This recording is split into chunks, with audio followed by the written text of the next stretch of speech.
We're going to talk about Ukraine, of course, and we're going to talk about once again about the ultimatum that was issued by the Russian Federation 4 years ago. Let's take a look at this small article and let's discuss everything. Let's discuss the chronology of everything that happened.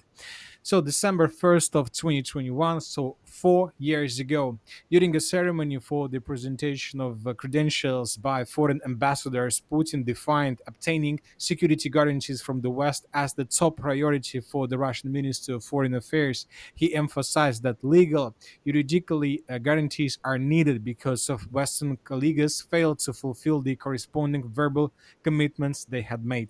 And on December 2nd of 2021 in Stockholm, Russian Foreign Minister Sergei Lavrov issued an ultimatum to the West stating that Ukraine is being pumped with weapons and the nightmare scenario of military confrontation is returning.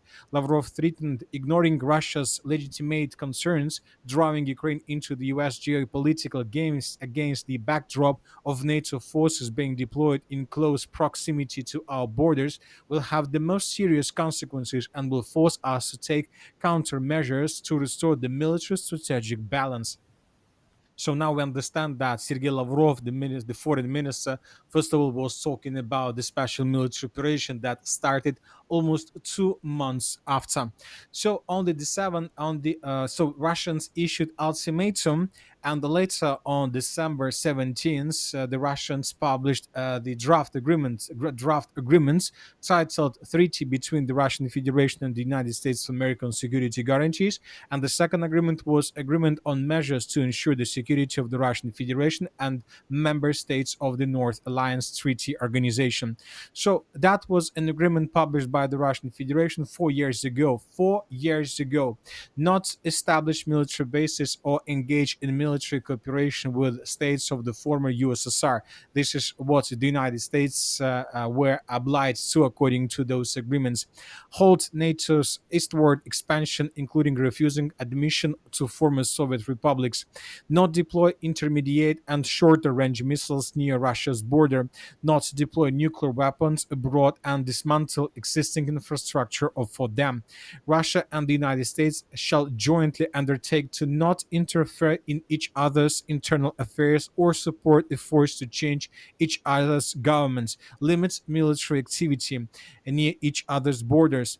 NATO shall undertake to withdraw troops and military infrastructure from territories or countries that joined the alliance after 1997, refrain from any military activities in Ukraine, Eastern Europe, the South Caucasus, and Central Asia, not conduct large scale military exercises near Russia's borders.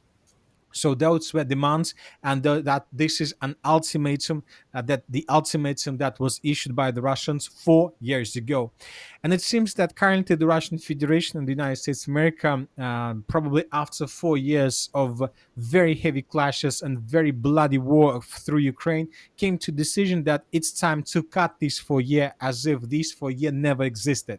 So it seems that we are returning back to 2021, and that today is the 1st of December of 2021, and Putin is about just to issue this ultimatum, and tomorrow the foreign minister Lavrov will confirm this ultimatum in Stockholm, and on the 3rd of December of 2025, the representatives, not 2025 but 2021, the representatives of the United States of America will come to the Russian Federation and will give the Russians this plan, this 28-point plan of security guarantees for the Russian Federation, for Ukraine, and for the European Union. Once again, it seems that the USA and the Russian Federation are trying to forget anything that happened during these 4 years, and to continue living as if nothing happened, and to continue living as if the United States of America, the Western countries, and NATO countries started listening to the Russian Federation at the beginning, and that there were no 4 years of heavy clashes in Ukraine.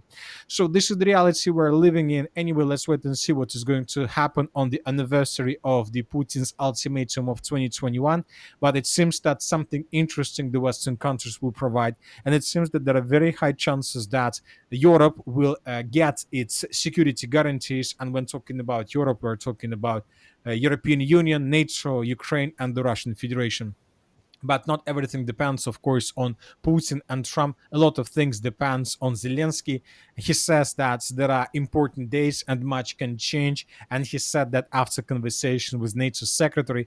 Furthermore, we have reports that Zelensky fled to Paris, and currently he has already meeting with the president of France, Macron. Most likely, they were talking